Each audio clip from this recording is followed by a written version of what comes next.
every female you care about in your life, this will apply to. Make my screen a bit bigger. Let's see where we are in space. Estrogen is a representation of a few different types of hormones. Like there's other estrogen hormones, E1, E2, E3. We're not going to worry about that, but just so you know, there's a few different ones. If you look at a menstrual cycle, which I'll pull up in a second, the level of hormonal fluctuations throughout a cycle, where estrogen goes up and down, fluctuates and changes. Okay? Think of estrogen as something that helps growth, something that helps build tissue or builds things like the endometrial lining. When women often produce too much estrogen, it can trigger a cascade of symptoms. One of the many things that can trigger a cascade of symptoms, such as heavy flow, a lot of PMS symptoms, mood dysregularity. High estrogen is usually a symptom of something else going on, like an underlying issue. When you go get your bloods done, it's very important to note when in a woman's cycle she is getting that done, so you can know how normal or non-normal her levels are relative to it. We know, for example, that women with elevated estrogen above normal are associated with higher cancer risk. One place that the body produces estrogen from is fat tissue. So we also know that women who hold on or have more body fat are usually people who have higher estrogen and can often be individuals who experience more adverse symptoms as a result of high estrogen. The hormonal birth control can wreak havoc here. We'll talk about progesterone, which is a very calming hormone. This is one that helps counteract it. And when we have too low progesterone, it can contribute to estrogen being a bit higher. So part of the equation here is addressing progesterone. Now I'm just going to share my screen and then I'll pass it over to the queen of progesterone.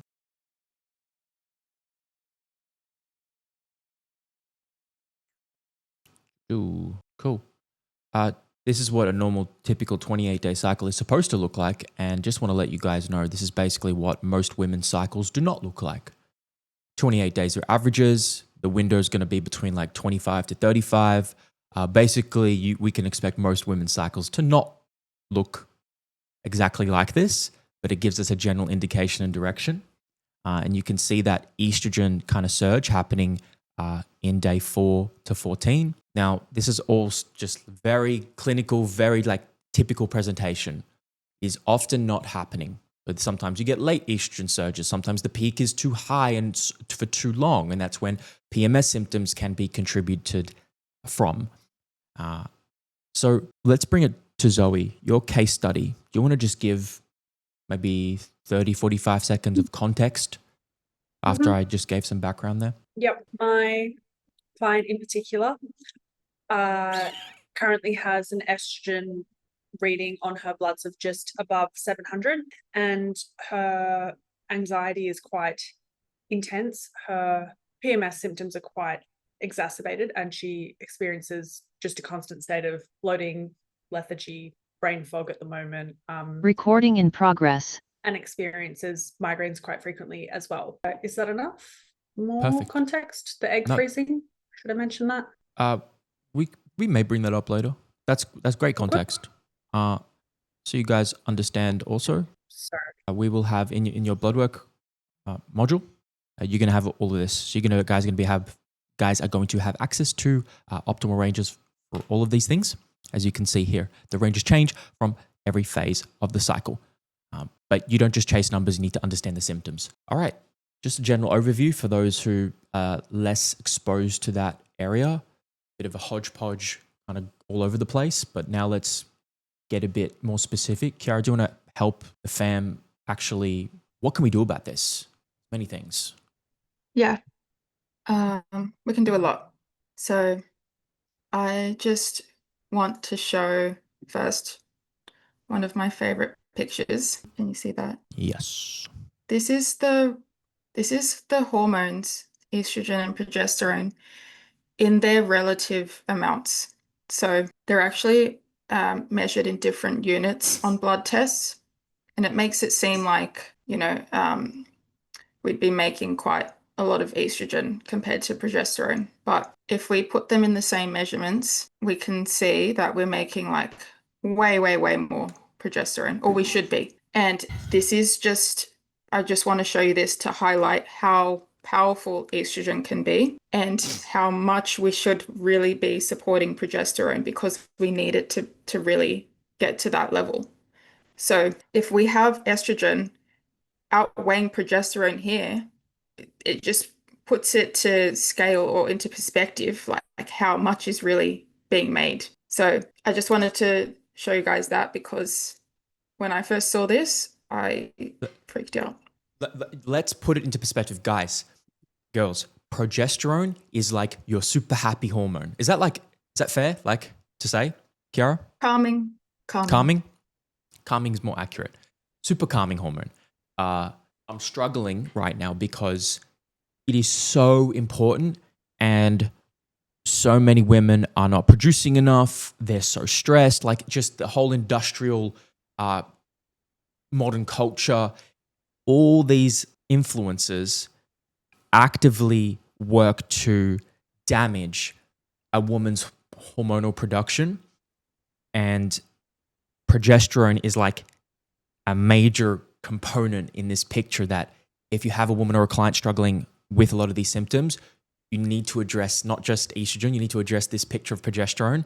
And I just want to highlight to you right now, before we go deeper in physiology, that it's really, really important to focus on.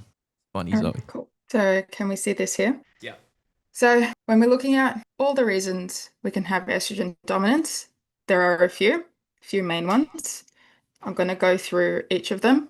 And when we have a client that's presenting with this, we sort of want to go through a process of elimination to see what factors could be contributing to it. So the first one would be there's just simply too much estrogen being made. That could come from the ovaries or other tissue. But by the way, guys, tissue. take notes of this. Take notes of this. Now, the problem with having too much body fat is it stimulates this enzyme called aromatase. An enzyme is something that makes basically like a chemical reaction happen. So like a conversion of one thing to another. What aromatase does is converts androgens like testosterone into estrogen. Now, this is a problem because it's using up all your testosterone, which we still need a good amount as a woman to feel good. But then it also contributes to having too much estrogen. Now, this can happen in insulin resistance. So the cells not responding to insulin as well. Could be inflammation. I know that's broad, but it's kind of broad for a reason. And then just having too high of a body fat percentage. So that's one way that we can make too much. We can also make too much estrogen if there are endo lesions, endometriosis. So these lesions are very aggressive and vicious. They almost like act like a cancer in the way that they supply nutrients to themselves. They make their own estrogen. They sort of resist our body's protective measures to get rid of them. So they can produce estrogen on their own. So you want to screen for endo. And then another reason would be ovarian cysts or anovulatory cycles. So no ovulation taking place, no spike in basal body temperature, then no progesterone. So we can, I guess, see if we have ovarian cyst through an ultrasound. We can see if we have anovulatory cycles through tracking basal body temperature. Endo, we can see either via surgery, or symptoms are typically pretty telling. We can generally tell if there's high body fat percentage with a client. We can see if there's insulin resistance through blood work and symptoms as well. Yeah. And so just generally to combat the aromatization, we can look at foods like... Can we pause for a second, Kiara? Just one second. Yeah. Just ask yourself, how many people this could apply to? A lot. Excess body fat, extremely common. Let's go endometriosis. Prevalence is about 10%, but it's probably underreported. It's very likely underreported. So you can expect possibly 10, very likely 10 to 20% of the females that you interact with in the world, particularly your clients, because it self-selects for poor health. You can expect a meaningful portion of your clients to either have endometriosis that is silent, like asymptomatic, they don't have symptoms, or is contributing to painful periods, painful cycles. And ovarian cysts, like cysts can be normal, but it's the ovarian cysts that cause symptoms. Again, at least 10 to 20% you can expect to have one of these issues, which they may have multiple. So you need to be thinking and screening not just body composition goals when a client female comes to you, but also underneath the milieu of problems that may exist beneath the surface that is very common and very likely. So I just want to flag that for you guys who may be getting a bit confused right now or overwhelmed, or this doesn't apply to me. It most likely does and will very soon. So aromatase inhibitors, I like to include this as part of every woman's diet anyway. So it's going to be things like pomegranate juice, white button mushrooms, cooked as well. They're really good for the gut too. Parsley, chamomile is another good one, and zinc. Does high estrogen also a sign when ovulation is when you experience painful cramps and acne flare up? Yes. Sorry. Yeah. Okay. Yeah, around ovulation, because we have that estrogen spike, to trigger it, then that can be a reason too. Raw carrots aren't an aromatase inhibitor, but they do act like as a binder to kind of like grab to those hormones and toxins and everything else to excrete later. Okay, so that's one main reason. Any questions on that? With the pomegranate juice, it's becoming, I'm just seeing more, both Karen and I are just seeing more and more research on this for all types of health conditions. The dosage working is going to be about a cup a day. You can do the extract from a capsule, or you can do the juice, which also has a ton of potassium. I would basically put that in as like a starter kit for basically most female clients who aren't in a heavy deficit. All right. Reason two, not enough progesterone. I think most women aren't making enough progesterone, most. Yeah. So this would cause, do you mix it with water? Fairs, I mix it with orange juice and salt. Okay, so this can cause a relative estrogen dominance where it's like, even if estrogen looks okay on the blood test, because progesterone is low, it's still causing that imbalance. So that's why it's also important to look at everything in context and with like the ratios and stuff. I forgot, I have to look up. I forgot the ratio it should be on the blood test. So all the reasons why can't we have enough progesterone? There are many. So biggest one that's like going to be a huge lever to pull would be stress. This can suppress ovulation just on its own. It can cause oxidative stress, which is just like another way of saying inflammation. Could be something called a luteal phase defect, which is basically like too short luteal phase. So anything shorter than 10 days, I would consider a problem. Guys, this is the phase of your cycle before a woman's period. Yeah, nutrients. So vitamin C is really important. Zinc is really important. Vitamin E is really important too. Vitamin C directly fuels the corpus luteum. That's the organ that we make that actually secretes the progesterone. So that's why, like, when we say in the studies like vitamin C increases progesterone, it's because it's providing nutrition to that temporary gland. Another huge one, most women, under-eating. Yeah. Really easy thing to fix. Yeah. /LEA, low energy availability.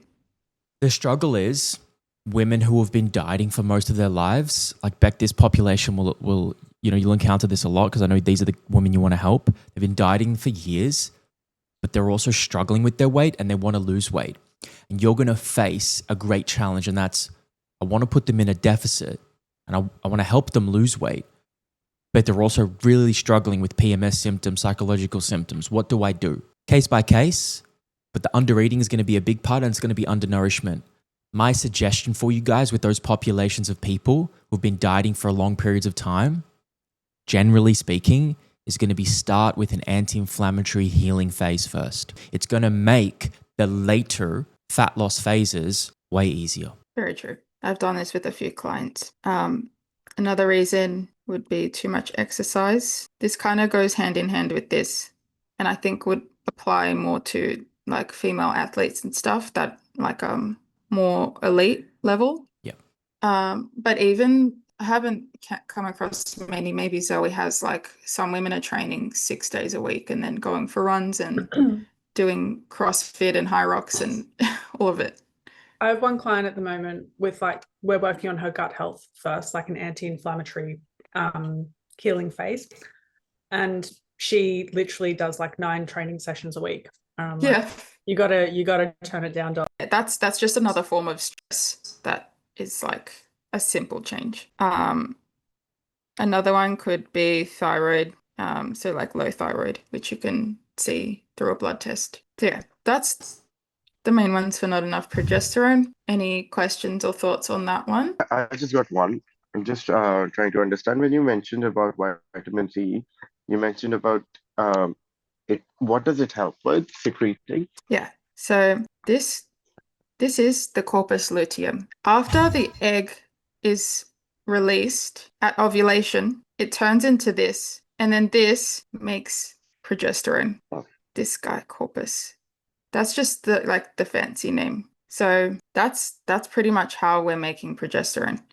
Now, Miss Corpus Luteum, she likes vitamin C and energy food. So when we have like lots of fruits, that's an apple. No, that's not even a high vitamin C. What am I doing? When we have an orange vitamin C, she's nourishing the corpus luteum, and she's going to make some more progesterone. Yep. So now this gives you guys another clue into our strategy to support women. Very high anti-inflammatory diet that includes a lot of not just vitamin C rich fruits, but polyphenol rich. These are like plant compounds that are anti-inflammatory, anti-cancerous, anti-tumor. Just think your berry group is going to be big. Matan, we were talking about this, the berry group. They help make special things called allagotannins, and they reduce inflammatory pathways that drive growth, tissue growth from endometriosis to tumor growth for cancers. So I would put like fruits, high polyphenol. You can look up and it'll show you nice images.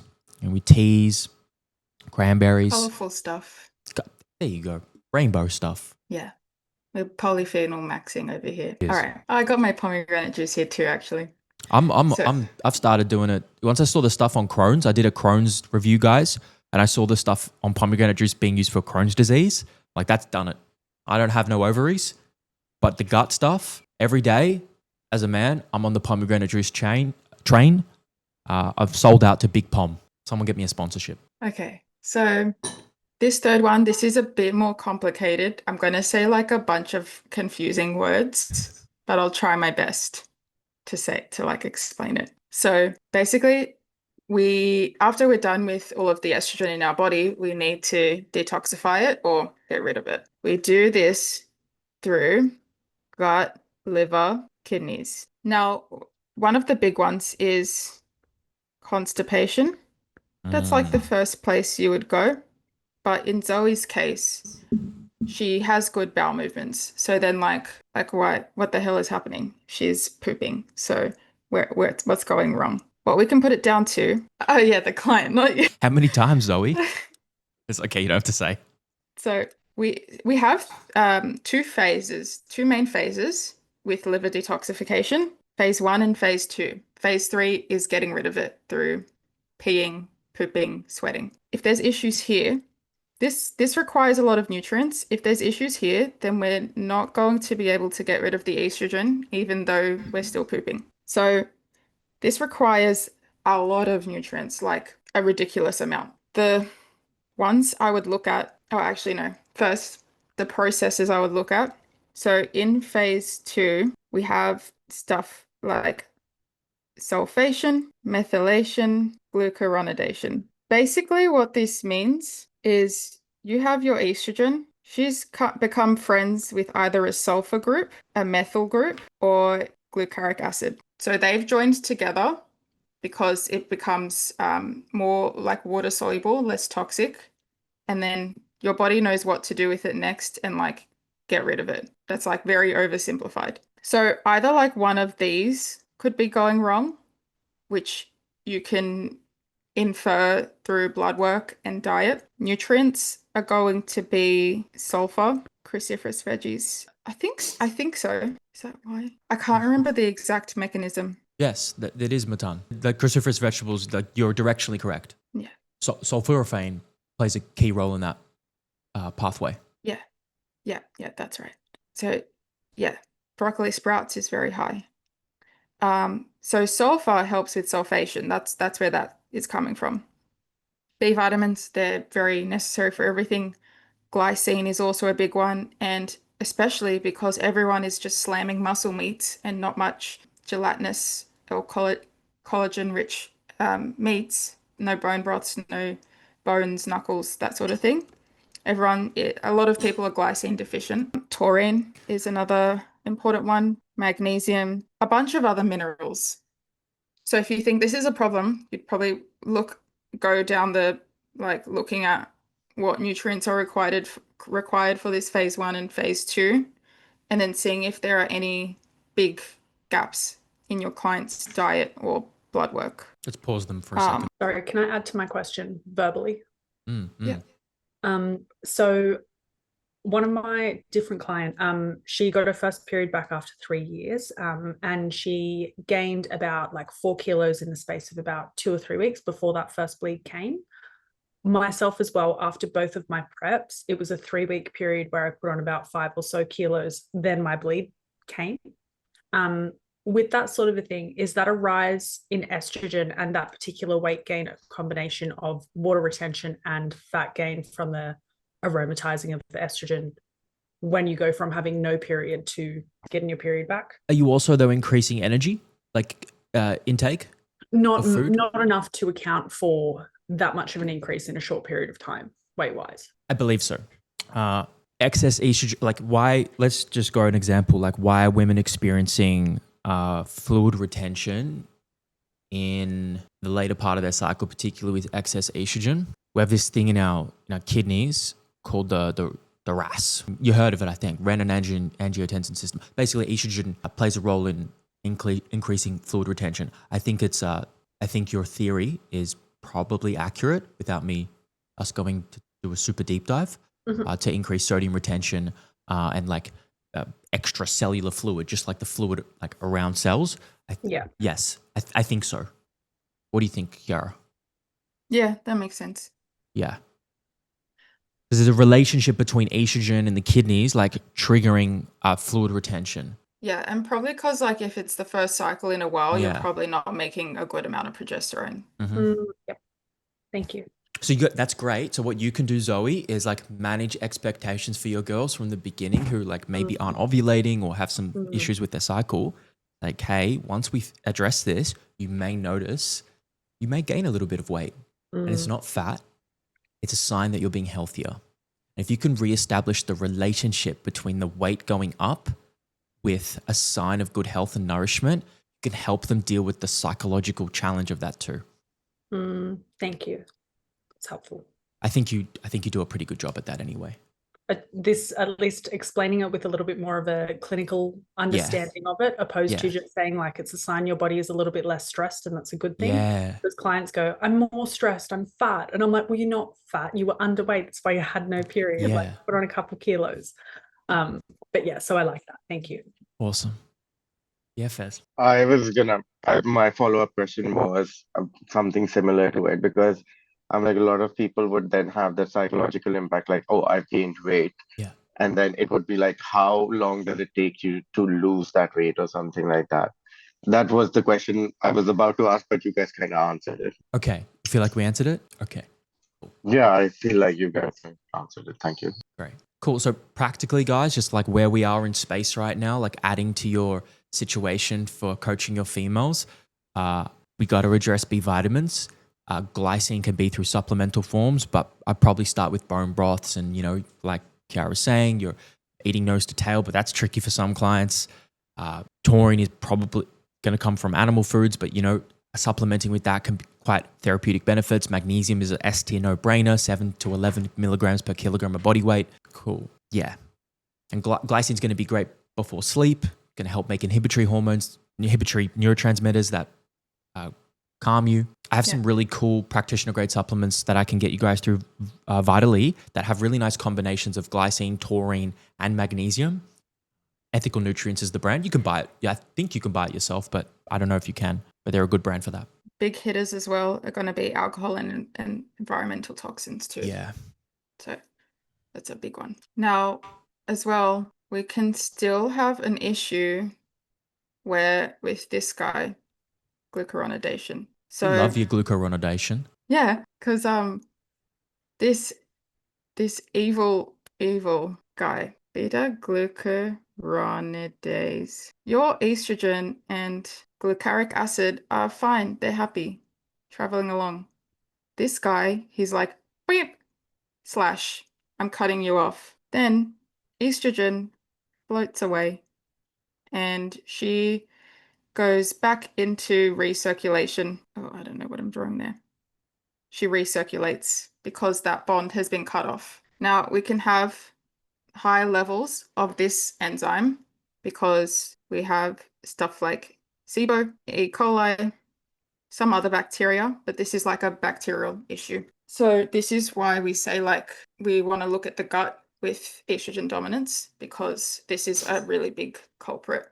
I actually, when I first like was doing my whole healing thing on my stool test, this enzyme was like so high.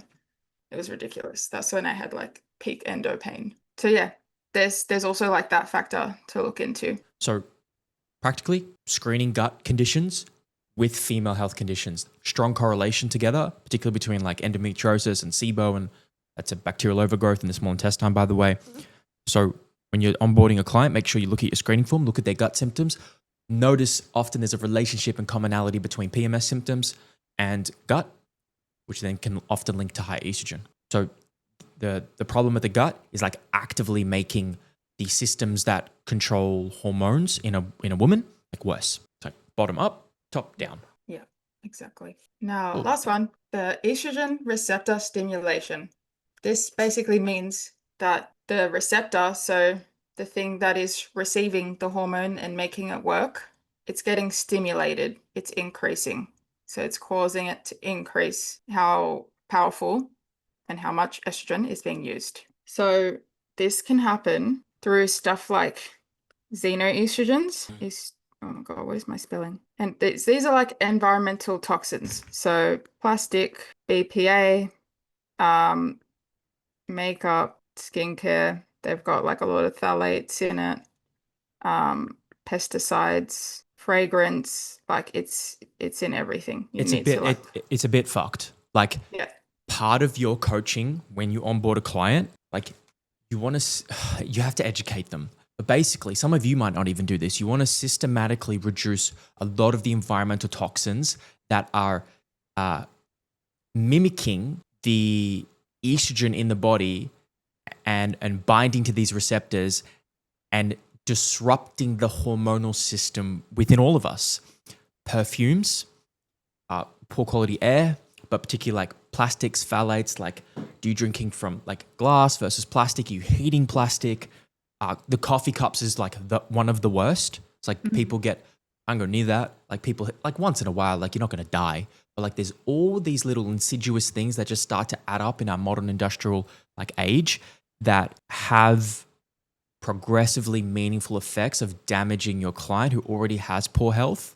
Oh, mold. Don't even get me started on mold. Kiara had a mold issue, went on an antimicrobial. She almost imploded. It took me out for like almost a year. We have a low tox database within Zone for you guys to start replacing a lot of your household products.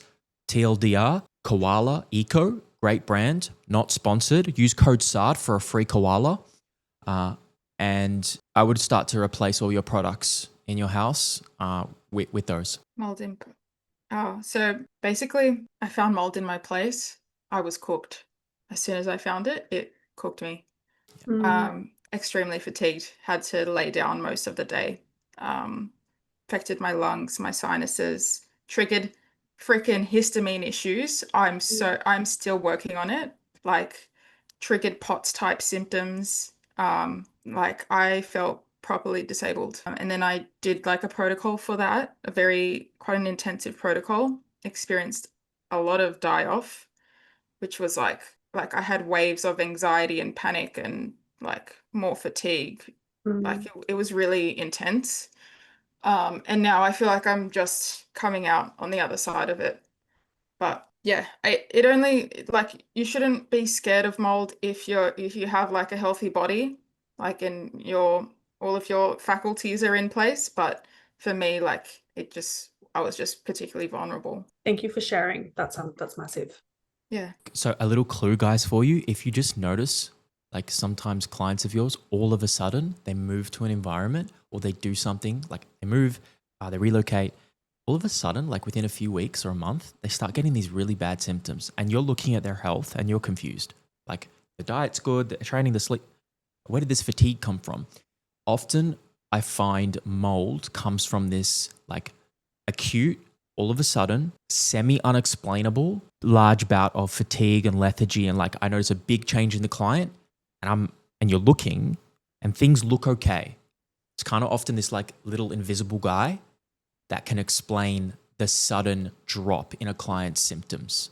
That's what I've found. And also if they feel better when they outside Yeah. of the house and stuff. Yeah. Great point. Cool. Yeah. Last one, histamine, the boogeyman. So histamine, I wrote about this and I posted about this, but estrogen and histamine have a relationship where they like to big each other up. They're like evil besties. And so when there is a lot of histamine in the body, that's a whole nother thing, but it's like going to be Dow, copper, B6, methylation. That's a tangent for another day. But Definitely. so if we're having histamine issues, that's going to increase estrogen more. And then the high estrogen is going to stimulate histamine more. And then it's just like a whole issue. So if they have either the intolerance or the more severe version, MCAS, mast cell activation syndrome, that's also going to be another thing. So that's everything. Moral of the story is screen the heck out of them with their symptoms and their blood work. If you need help with the blood work, that's fine. We're here. But yeah, those are going to be the main 4 ways that we have estrogen dominance. I love that. Oh, yeah. Kiara, do you mind taking a screenshot of that, putting it in the chat for the guys, just beneath the goat? Oh, Yeah, thanks, just Sarah. give me a sec. Sorry. Nice one. How's that, Zoe? You prompted a great conversation. It's really awesome.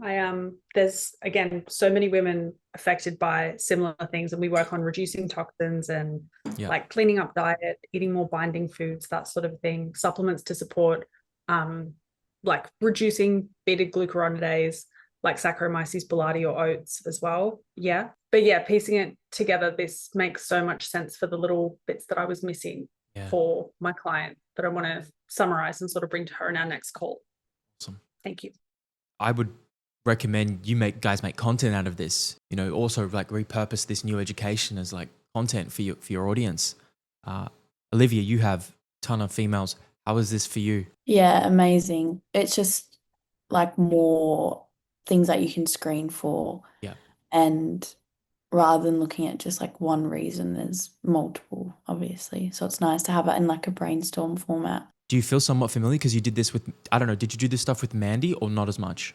Yeah, we did more like more the endometrial tissue and like too much of the estrogen being made. But I think looking at like detoxification, especially like in the liver, something that I'm really like love learning about. Great. We didn't really go into that, so it's nice to have it in a really simple way to look at, if that makes sense. So that helps heaps. And like Awesome. the like vitamins and nutrients that are needed for like especially phase 2 detoxification helps. Awesome. Thanks for that feedback. That's great. Kiara, amazing. You did a really great job. Really great. I love that. I know some people in here might feeling like, what the fuck? Like a bit what the fuck? Like a bit like, holy shit, like 17 new terms have been explained to me. I know one of them. That's really normal. If you were all feeling like that, we went real fast. We're going to cover this more. Deeper, wider, easier, more structured. So don't worry, you're going to have many opportunities to continue to learn this, but just know how important this is, I hope. That's crazy, Fez, by the way. I hope once you, like, I think that's a great story to share, and like, here's like how to fix like mold stuff, or like you could go into then like making a piece of content and being like, mold nearly killed me, or if that's accurate, here's what you can do to fix it. All right. Yeah, I've had issues with mold ever since. Like mold nearly killed me twice. Jesus, Fez, we gotta get we gotta get that liver right. Yeah, nice. I like that. I've seen that. That's a nice one. It shows you the nutrient cofactors. Okay, guys, let's take a pause, take a breath, and I would actually like to go to a great question that Leon asked. Pellerito, What's happening? what's happening, man? How you doing? All right, can we Good, have bro. a My, one? my internet's shocking today, so apologize. No, it's okay. I can hear you. You got me? Awesome. Can I get a 1 in the chat if you have clients who struggle with their relationship with food? And a 0 if no. Thanks, guys. Okay, cool. You will, Paul, but I can understand. 1s and 0s. Am I missing? Matan, what about your clients? Like, do you engage with that stuff much? The psychological side? 0? No, not so much? I'll keep it in mind. Leon, can you explain the challenge that you're encountering now? This is really applicable. You will encounter it in the future if you haven't already with the relationship with food. Have you guys got me? Can you hear me all right? Can you hear me all good? Yes. Sorry, I was nodding. So I've got a client and she's in her I've got a client, she's in her 40s. And she's over 100 kilos, and she's had like a real bad relationship with food for years, even before she started before she started working with me. Hates, like, her whole mentality behind exercise, food, everything. She just doesn't like it, but she knows it's necessary. And I've tried to like sort of get her on the right track with her food and everything, but any like steps you got to take in terms of like maybe tracking food or, you know, checking the scale once a week. She says it's like real bad for her mental health and it causes her to go into a spiral. And I don't want to force, because she's quite a sensitive client, so I don't want to force the issue on her or like be like, so I just told her, when you're ready to take that next step, and I'm here to support you through that. We can just focus on strength training until you're ready to look after your food and everything like that. Because I didn't know the best way to go about it. Because if it was a male client, I would have just been like, I'm like, mate, you gotta fix your food, because you know it's not healthy what you're doing now. Yeah. But I just wasn't sure if that was the right route to take with her, like the with that wording, being blunt like that. Yeah. And she to her credit, she started slowly taking the right steps herself. But I just want to know, like, what's the best way to get her to be more diligent with looking after her food and maybe checking the scale a bit more often so she can keep track, but not to get her obsessed with the number, just to know that she's on the right track. She wants to get back down to around 80 kilos. From what? She's about 105 at the moment, 103. What's her height? Don't know off the top of my head, but I think she's about 175 centimeters. So just tall. She's just a little bit short, about your height, I think. Yeah, about my height. Yeah. Okay, cool. Just figuring out. I'm a short 6 foot. Bruv, you're short 6'5". A gnarly hook. Cool. She's around obese. She has a meaningful amount of weight to lose. So the urgency and the like health priority is like pretty high. She's triggered when she steps on the scale, and it makes her want to avoid. Really common. This is. I think you responded with a degree of empathy, which I want to acknowledge you for. That was good. This is really common, guys. And it can trigger binge behaviors. It can trigger disordered eating patterns, you want to walk carefully. I've supported a ton of clients with emotional eating body image issues. And so have some of you. Can we get to the goal without stepping on the scale? Yes, we can. So instead of what you can do is start to create a new relationship with the scale now.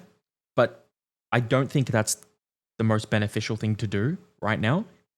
Instead, can we get her some wins? Can we get her some progress? And can we get her to focus on not weight loss, but you want to reestablish the relationship of her body with not just looking at it as a number or as a black and white, I'm fat or I'm thin, but as a vessel that helps them perform in their day-to-day life, right?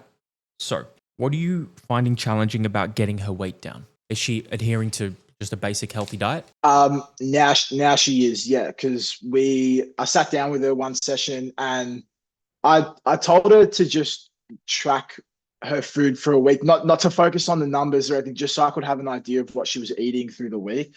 And for her, it was like her meals that she would eat were relatively balanced and protein. But then she would, at the end of the night, have like a whole block of chocolate, or Right. she's a just chronic binge eater, and in terms of with snacks and everything. And she's, over the past maybe month, she's stopped doing that, and she's lost about 3 kilos, and she says she's feeling slimmer. And then her training is also, like, over the past 3 weeks, from a strength coach perspective, her strength has increased like massively. She used to struggle for example, to shoulder press with dumbbells. She used to struggle 4 kilos. Now she's doing 12.5 kilos. Like, we're getting those small wins. Good job. With training, especially. I'm just not sure what I should do to help boost a little bit with her food and everything. Because I know she's also got problems with like what she can eat. Like, she can't eat dairy or eggs, or I think that's mainly it. But I'm not sure what to do with her. Yeah. So you're not sure what to do My with her, but first you're time I actually ever tried to help. you're making progress, no? Yeah. Does she still experience triggers around food where she has emotional eating bouts? Not as bad, because I just told her, like, something that helped me in the past with food and stuff is like the mentality of like, I'm choosing to eat this food. It's not the food, like the food controlling me, sort of. And that seemed to help her a bit. And I told her, I'm like, you don't have to completely eliminate those foods out of your life. Like, you can still have, a couple. It's just about having a serving size, not a whole block. Like, even if it's going down to just buying individual servings of the chocolate that you want to eat. And she found that to help. She doesn't have, like, she's no longer eating like full blocks of chocolate, or going on, like, if she has one bad thing, then she'll just have the whole day where she eats poorly, which is a step in the right direction. I think, yeah, I think we just got to keep going down that route. I have some ideas now that I've asked a few questions, but before I go on, Beck and I have shared this journey together, and just an invitation, Beck, you don't have to. You're also working with now clients who like share this commonality that Leon's talking about. Is there anything you want to share that would be helpful for Leon? You? I'm not just at the moment. Not just at the moment? That's okay. Yeah. No problem.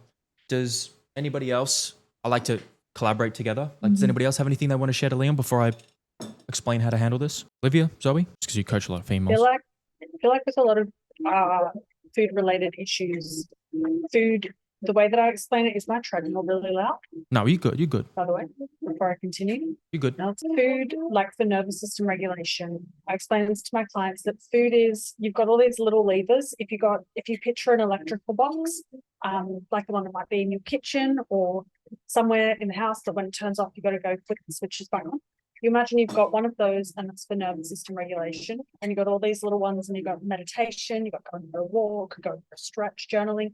then you've got this big fat red lever that can regulate you quite quickly with stress eating. So something that or like binge eating at night, that's sort of thing. I found it quite helpful with clients to explain that in a very primitive sense, food and a full tummy signals safety to our body, but it doesn't mean that it's the only thing that can signal safety. So we can start to create space and time between where a trigger happens and where a binge happens. And the more time and space and awareness we can create in there, where it's like, okay, I went for a walk first. I thought about the last time I ate, have I drunk enough water? I thought about what stressed me out. We start to create awareness and time where 15 or 20 minutes can go by. And all of a sudden, food isn't the first lever they pull. They try a few other things. Or if they do pull the food lever, they can actually push it back up and turn it off. Is that helpful?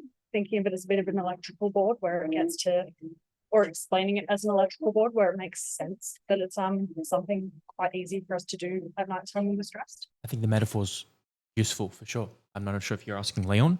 Leon? Yeah, I was asking. Leon's frozen in time and space. That was the No metaphor. comment. No comment. He was so blown away. Bad metaphor. No, he's so blown away. Internet's not good. Metaphors are metaphors are a great way to explain things like this. You can type, Leon. Yeah, that's okay, man. You can type response if it's wigging out. Let me draw something for you guys. This is going to be helpful what I'm about to show you in general for anybody who struggles with self-talk, with anybody who struggles with like the inner critic. It doesn't have to be just related to relationship with food, relationship with your body, relationship with yourself. So, okay, speak. You can speak. Okay. All right. Y'all can see? It's the right way up. Cool. Thank you, Christian. I see you. My man. Supporting positive body image, supporting a positive relationship with self often is stemmed from a guy called the inner critic. Inner critic is often formed as a coping strategy from either, I don't use this word lightly, trauma, childhood, distressful events. This is the root of it is not what we're going to focus on. There's an inner critic going on.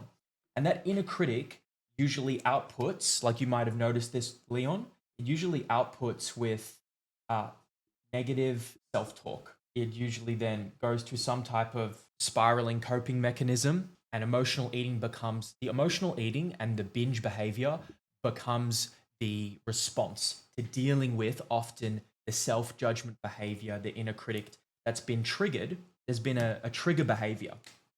There's been a cue to go here, right? Now, one component you want to work on here is the great importance of language. For all of you, your self-talk actually governs your emotional state. It's one of the key things that governs your emotional state, which governs a lot of the results you get with clients because they often react and respond based on their emotional state. So what do? When you work with clients with anxiety, the inner critic, and you guys will see me do this with you, you want to make sure that in your coaching practice, you have non-judgmental language. You want to try and establish neutral language. Leon, can you give me one negative self-talk that she says or you've heard that I could use as an example? Anything. Okay. Can anybody give me an example of something they've heard their clients say that's been a self-judgment on themselves that has been negative? You've been like, why you got to say that? You can even use yourself as an example. What did she say? Right. Okay. That's something I'd work with her relationship on, is teaching your clients that negative self-talk actually actively harms them, just like eating food that isn't nourishing for them.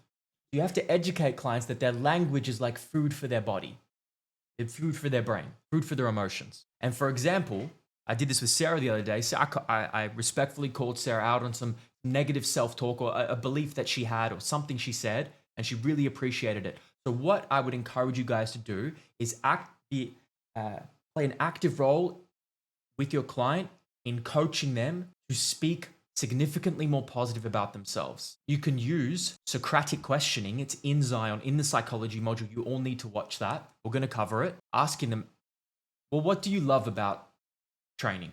What's one thing you like? Okay, let's go with the one Fez did. That's great. So the inner critic, it says the inner critic will often govern the reaction happening here. The inner critic says not good enough. What you want to do is often people feel like their inner critic is in them. They say they feel not good enough. What you want to do is you want to try and externalize the inner critic. So I'll just give you this one thing. When someone has a strong inner critic, you want them to try and talk back to it. You do this through acknowledgement, and you will encourage, and you'll get your clients, you'll walk through this exercise with them. They say you want them to first acknowledge and notice there is an inner critic within them, and you want them to speak back to it. You ask, you can literally, it might sound a bit weird, but you actually talk to it. You're talking to a different part of yourself. You're trying to externalize it so it doesn't feel as within you and controlling within you. So you could play with it. What's that pesky inner critic saying about you? Or you say, hey, I notice you're there. I would like you guys and encourage you guys to do this for yourselves. When you notice your inner critic come up, acknowledge, and then you direct. Hey, I notice you. I notice you're feeling not worthy. You're not feeling good enough. You're talking to this part of yourself. You're trying to separate it, and then you just direct it kindly. Do you mind giving me some space now? I know how this sounds to some of you, but it absolutely 100% works with a lot of people. So particularly with females who are quite comfortable with this process. The example for you, Leon, would be before a fight, there's a nervous part of you, and then there's a very courageous part of you. And these parts are at a head, and you'll actually talk to them. Yeah? You'll interact with them. So the thing is, this happens all the time. So when you guys notice self-limiting beliefs, the inner critic coming up, you want to go notice, do you mind just giving me some space and stepping out of the room for now? And what the homework is for the client, teaching them about this process. First, I really encourage you to draw things. You can use your iPad if you have one, and draw. The way you show people is you have to show them. I need to do this in a different presentation, Kiara. We need to do internal family systems. That you guys feel that your worst parts of yourself are actually you and are inside of you. There's a happy part and there's a sad part, and that is actually the distortion. You want to show that this inner critic guy is not you. And by showing people that it's a different part of you, they can begin to externalize and not embody the identity as strongly. And then after you show them this and you explain to them that these are different parts of you that have different needs, they come from different places in childhood. And there's just this process of talking back to it and like giving it what it needs. Hey, I've noticed, so acknowledge. Notice you're feeling a bit insecure. Do you mind giving me some space here? Or just various questions you can ask along that. So you just want to start, the active process for this, Leon, would be to get your clients to start engaging with their inner critic, talking back to it, even just being aware that it's there. And just that awareness allows the client just to give themselves a little bit more empathy, a little bit more compassion, a little bit more room, minimize the spiraling, cope the negative behavior that can be emotional eating. Puts a little break, a little stop, pause between the response and the cue. You always want to encourage less judgmental language and neutral language. So whenever a client's speaking negatively about themselves, you guys can encourage your clients. Say, hey, okay, I hear you. Like they said something bad about themselves. How could that be not true? Is there a way you could say that would be more neutral or could be positive? I hate the way I am like this. Okay, acknowledge. Fair enough that you feel that way. What do you like about how your body performs? So they say they don't like their body. You want to make sure that the positive qualities are not so much about their body, but are about the process, like what their body can do for them. You need to disconnect their association between their self-esteem being attached to their body rather than just not their body, but rather what it does for them, how it helps them in their life. You begin to re-establish a better relationship with their body as an ally, not as a foe. How's that, Leon? Helpful at all? Okay. It does, doesn't it, Sarah? Any questions, anything anyone wants to add on? Feedback? Oh, I would do this. Go. Yeah. It's very common. It's a cue, and it's a coping strategy for boredom. I've talked for a bit. Has anybody dealt with this and fixed it? And what's been helpful for you, Christian? I got you. It's just something to do, and it's a stimuli that I really enjoy and just brings a lot of groundedness, or brought a lot of groundedness, but it wasn't really groundedness to me. So, and then what Alexander said about like kind of reshaping that inner dialogue. I mean, maybe this won't be the case for everyone, but I can't imagine that being a very quick thing to do. It'll likely take time. Yeah. So perhaps just starting with that, that day-to-day, week-to-week routine and then building from there would be helpful. And that's what helped me. My favorite thing you said was for Leon and anybody else, the cue is like trigger of boredom, which is, by the way, really, really common in emotional eating situations. I would ask her, hey, what's a list of things that you love to do that you're not doing that you would like to do? Like, what are your favorite hobbies? Like, just get a list. We basically want to have a better response. We have the cue, the response, the reward. And when the cue happens of boredom, she's just trained herself and her body to have this, to be eating. So we just need to establish a new response by having what's called a pre-implementation intention. It's just she's already pre-decided what she would like to do. As here are some options that you can do when you are feeling bored. So for you, Leon, I would ask your client, hey, what do you like to do actually? What are some things you like to do when you're bored? Like, what are some things you love? Christian talks about joy. I love that. Like, what are some activities that you can do? And then you would track it, ideally in her tracker, and see how she goes with it. And then when there's problems, you help break it down. But ultimately, we just want a different response. But the response should be predicated. It should be based on the things that she loves and enjoys to do the most that maybe she hasn't given herself. This could be a regulation practice.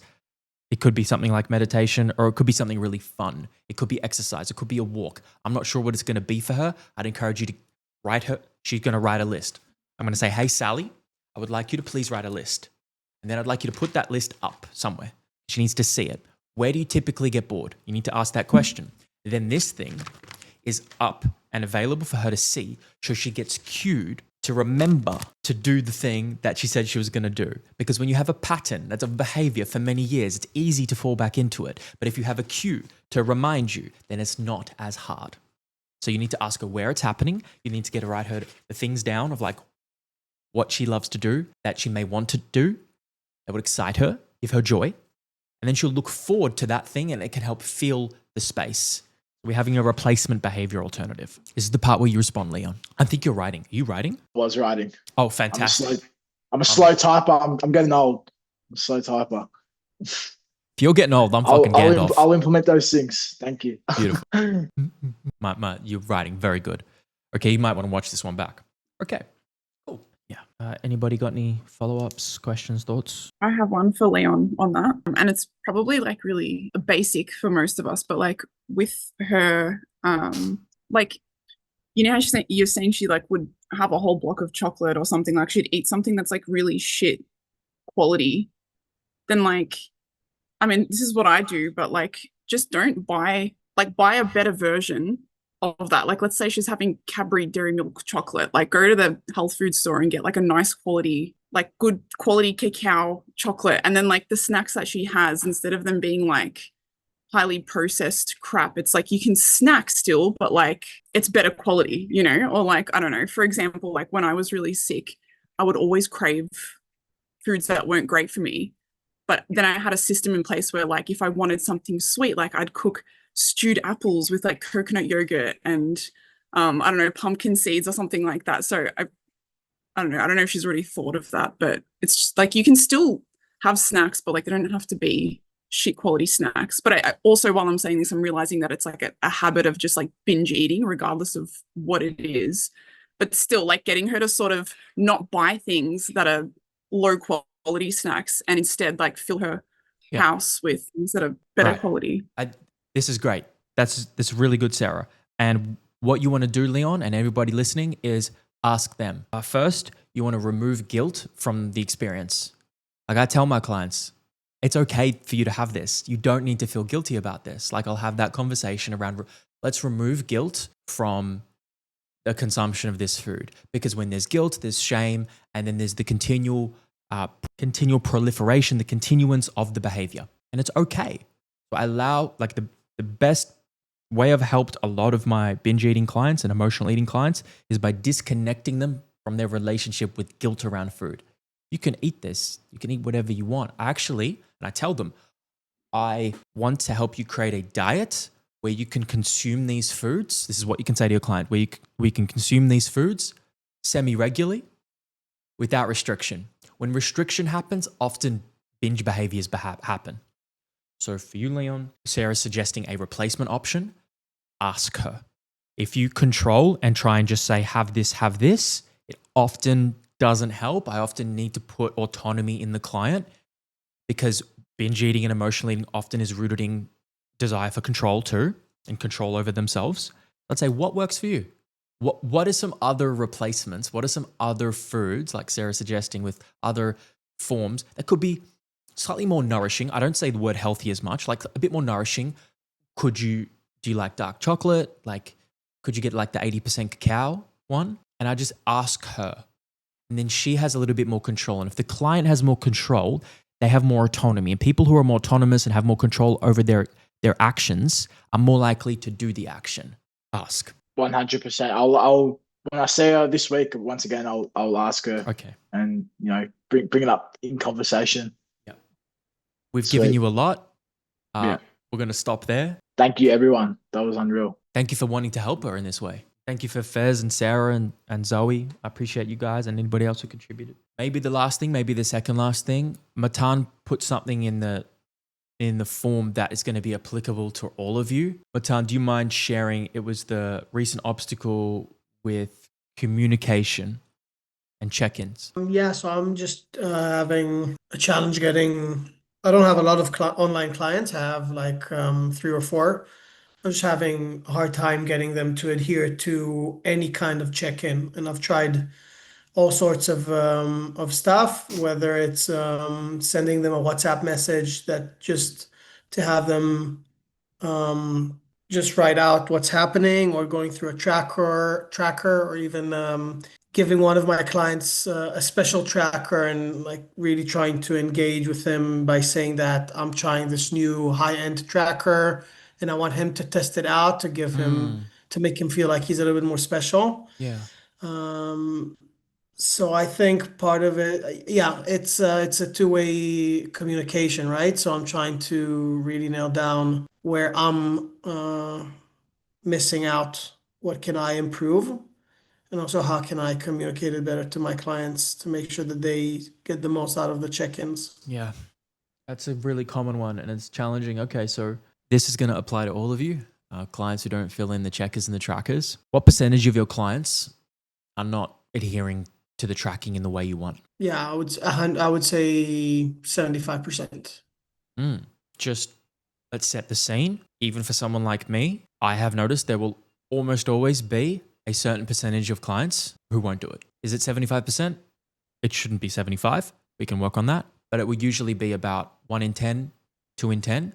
I'll notice no matter how much I magician and communicate, like it's a roadblock. However, we could get that down. Client doesn't fill in the tracker, then we can barely measure the progress they're making, right? What's the difference between the clients who are filling it in, the 25%, and the ones who aren't? Why do you think the 25 are doing it so well? They're really invested in their results. They're like almost anal in their personality type.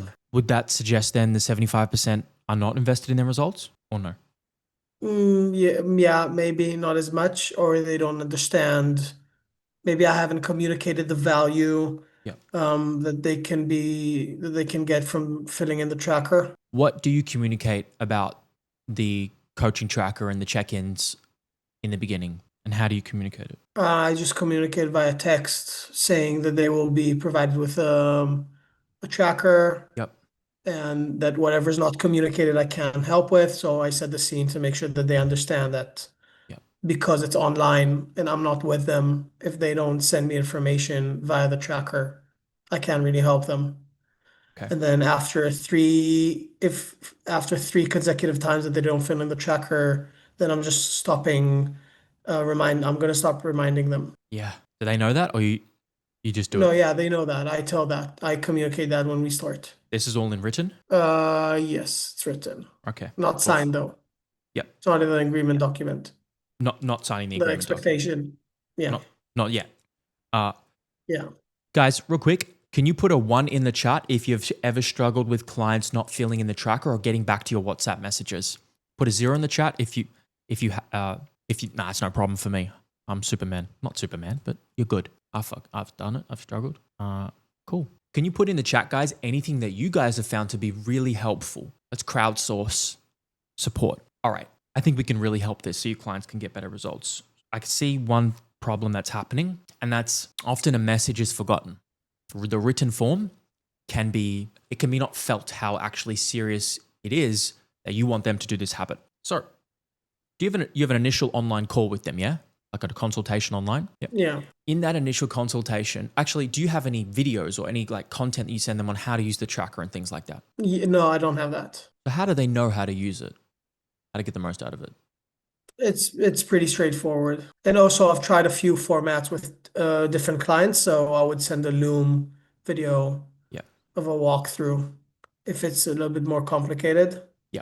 Okay. There's one change I would like you to make, Matan. In the initial call with every single client, I would like you to tell them, hey, so what's really, just first you need to educate. What's really important part, this is for all of you. You need to tell them from the beginning.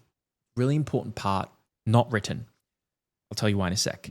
Of this coaching experience to help you get the goal. You need to say why they should care. To help you get the goal is it's really important that you fill in the coaching tracker. I like to say that instead of I need you to fill in, because I need you can feel a little bit more controlling and authoritative. And some people don't love that. Then it's really important that you fill in the tracker to get the goal. 2 questions. Are you able to do that every week? So a yes/no question with a time constraint. That's one thing I want you to write down. Can you do it at X date? You need to get their verbal confirmation. People who say yes to something are more likely to actually do it. Then the key question is, are there any obstacles or challenges around you filling in the tracker, getting back to me on WhatsApp that you foresee? Any obstacles, any challenges? Because then that's going to be the thing to fix. That's going to be like the reasons these 75% are not doing it are going to be contained within here. So you can be very proactive to the issue ahead of time. They might say, yeah, I don't really know how to use it. And you might be a bit surprised by that because it's so simple. But some people are just, they don't understand. Can't take that for granted. So I would like you to ask those questions on the initial consultation every time. Is that workable, Matan? Is that Yeah. cool? Now we got the 75%. One sec, Zoe. We got the 75%. You got coaching calls with them online, yeah? Yeah, for onboarding. Not recurring? No. Are they responsive to your WhatsApp messages? Yeah. I would send a voice message for now. Have a very candid voice message asking them, hey man, can I just get some feedback? With the coaching tracker stuff, I know you haven't filled it in. Do you mind giving me some feedback? Why is that? And then just give them some outs. Do you find it difficult to understand? Do you not see the importance of it? And then briefly explain, look, it is quite important to help you reach the goal, but I would love some feedback so I can help make this system better for you. Do you mind letting me know what are the obstacles and challenges that you're facing with filling it out? I want you to get some feedback, Matan, and just ask them to be honest with you. And we could talk about this in a one-on-one, but I would encourage you to possibly change your online model that doesn't just have no calls, but something that does have calls so you can engage with them in this process and get better results. Because you can always go deeper when you actually get to talk to somebody in a video. And then the last thing is the expectations document from the beginning that they sign. So it's a lot of questions here to ask them, feedback, and then a conversation that needs to be had. And then I'll go to Zoe. What do you think, Zoe? Sorry, it's sort of redundant because my clients that don't have check-in calls weekly or monthly, their check-in form doesn't really apply to the conversation. But it was more so if you're having calls with clients. I have 2 check-in forms.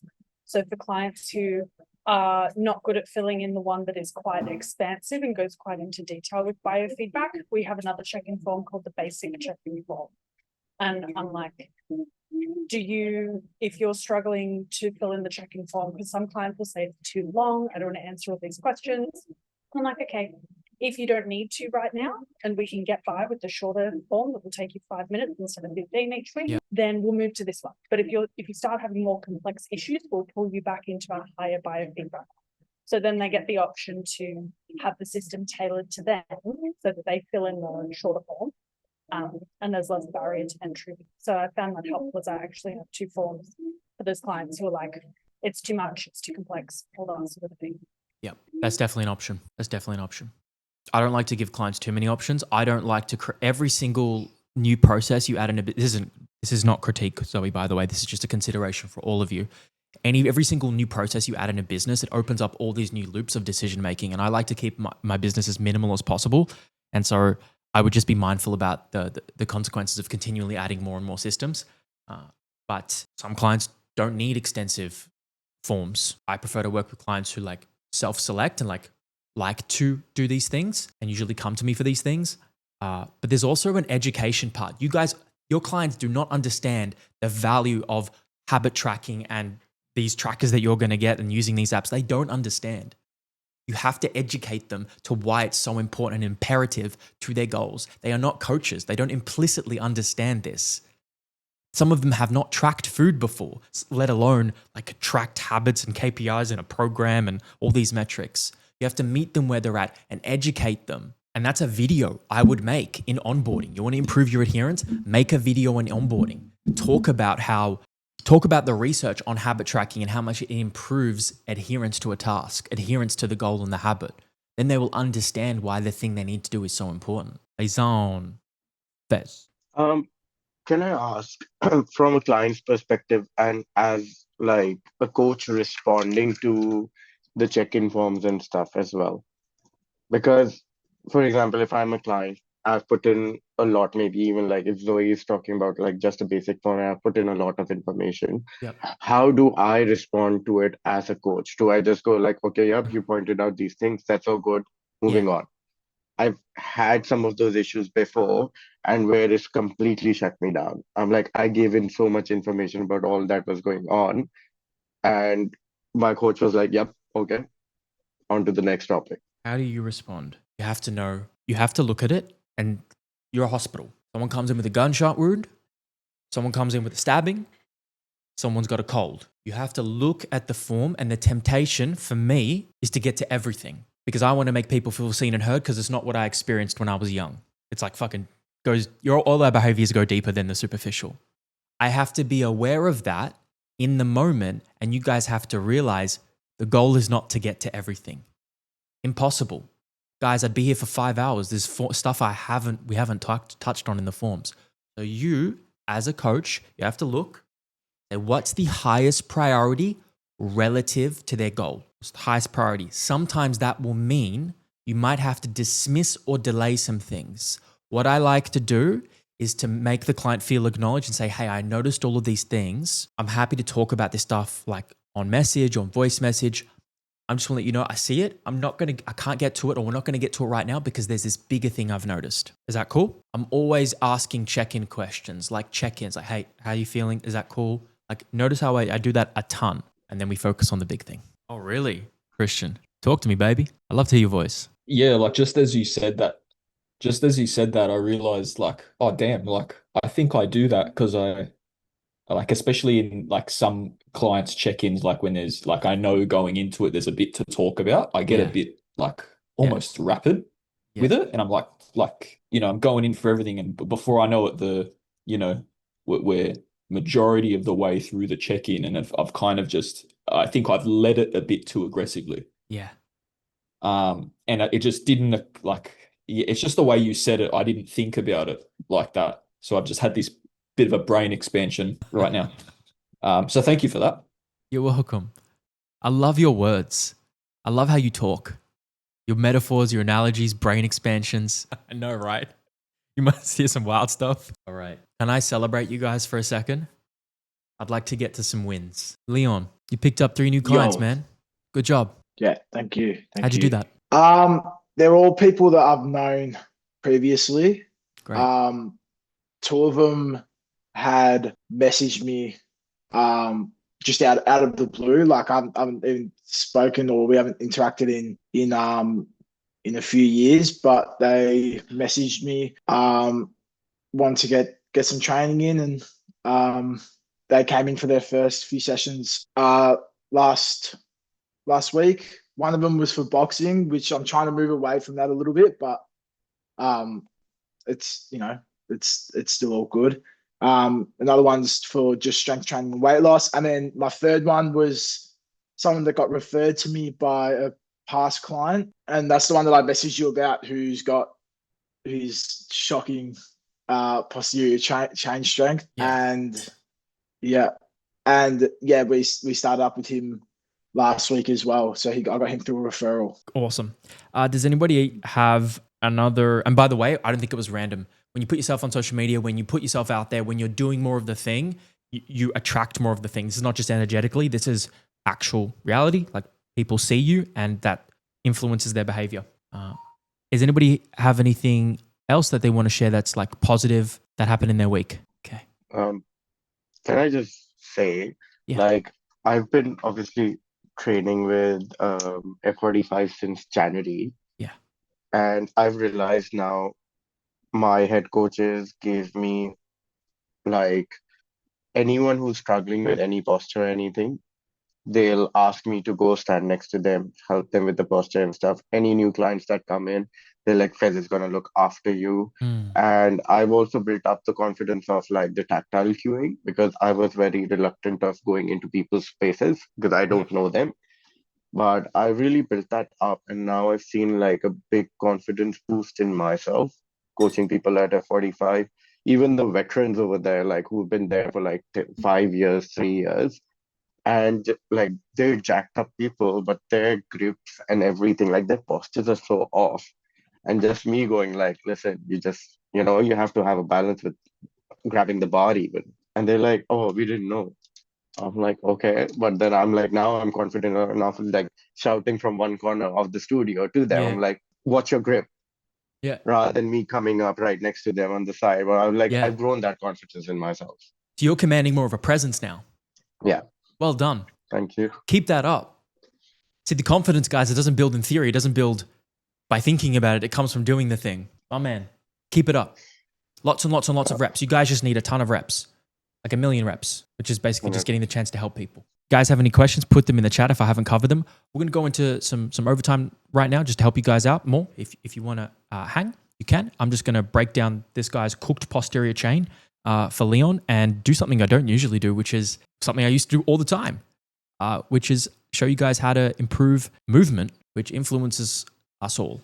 So you get a client, and Leon said he's been training this guy. Like, he's in his 30s and he can't get up off the floor without using both hands and knees. Like, he's proper cooked. And like, I saw, like, and he's a good guy. Like, he knows, like, he's the one that tells me, like, you know, I'm fucked up. Like, he literally said to me when we first started working together, he's like, if you can unlock my puzzle, then he's like, I'm gonna. All right. First, now I'm upset. The fucking language being used is you're freaking out. Oh, hey, bro, it's all good. It's freaking out. See his face. Sorry, I just need to pause. The language that's already being spoken is not good. I don't mean just from you, Leon. I mean like the self-identity, like I'm fucked up. Like if we want to improve, that needs to stop. Okay? Because the nocebo effect is something, and is the opposite of the placebo effect. And that is where if you anticipate a negative thing to happen, then you can experience more symptoms that are negative. So one part I would do is start to just more neutral language, more neutral and positive language. I'm healing, I'm working on this, I got this, we're going to fix this, we're going to heal this, we're going to get you right. Like, I really want you to clean up his language. Please go on. A hamstring isolated exercise, you can just feel there's nothing there. And I've just really scaled everything back to basics like you would with any sort of rehab.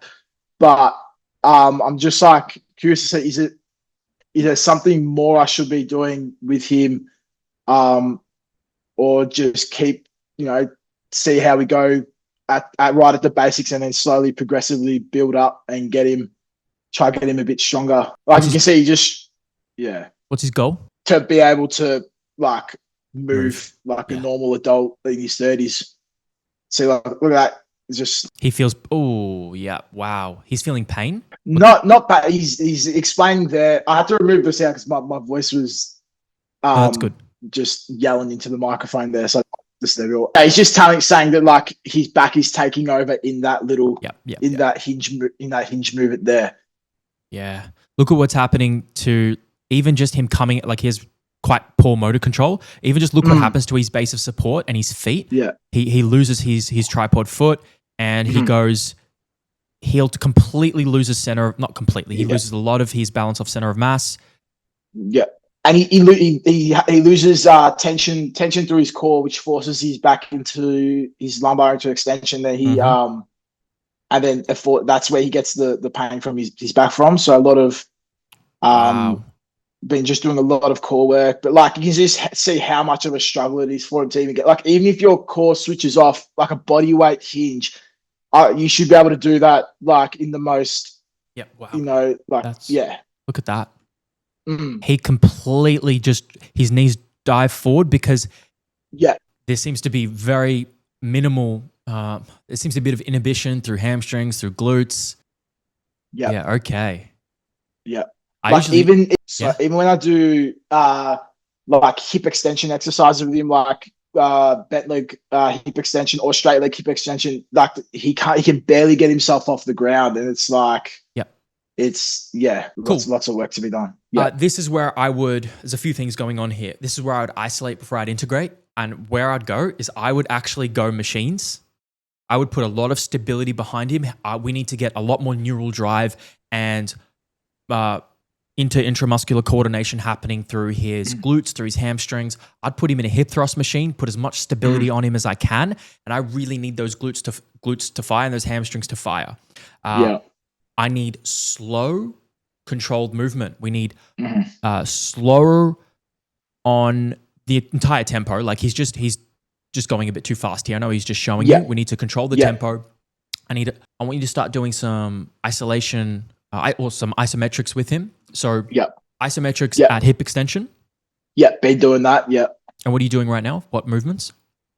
So doing straight leg hip extension, bent leg hip extension, so essentially glute bridges on the ground. Been doing and single leg curls because that's all we got at the gym. Got some ancient leg curl machines, lying leg curls, and I hate them. But I wish we had another one. Fix my language. Nice. But yeah, so I've just been trying to do a bit of isometrics and But even in 2 sessions, like from the first session to the second session, there was already an improvement, which I told him. He'll 100% get better. Isolation, long isometrics, go like 45 to 60 seconds, 3 sets. So potentially even like partial hip thrust reps. This is quite from the rehab world, where he's not descending all the way down, but he's going like halfway down in a hip thrust machine, and he's going up, and you'll take a set, slow tempo to 10 to 20 reps or 45 to 60 seconds. Then you're going to hold him. I'll just stop. You're going to hold him at end range. You're just going to hold isometric 45 to 60 seconds. You're going to make sure I'm going to stop sharing. You're going to make sure that he's touching his glutes, and you guys want to improve neural connection. Make sure he's touching, and you're touching. You're constantly like him feeling that mind muscle connection is really important. One thing I do that's helped him, like with, this is something that Dirk taught me, is with rehab, it's like when we're doing, like, for example, the lying leg curl, is I'm actively like tapping his hamstring, which helps him like build that connection of like, okay, that's where I've got to pull from, which I found helped. Great. Keep that up. Yes, which relates back to what you were just saying. Yeah. That's good. You're hearing consistencies. With these RDL stuff, I want to draw this. Get a resistance band and tie it to a rack. Tie that rack to a dowel rod. Get the dowel rod, wooden rod. He's now going to hinge with this. He's going to do, what are you laughing at? What Zoe just said to the chat. Imagine you're holding between your cheeks. Now I used to tell my clients that holding a pen between your cheeks, don't drop it. Now I say crack a walnut between. Walnut is very specific. Because it's got the hard outer shell, you really got to squeeze. You should actually get a walnut and do it in real life, and then they'll really feel it. Just put the pen there. That too. If you drop the pen, you lose. So it's going to be no. Definitely you could do this. I've done this many times.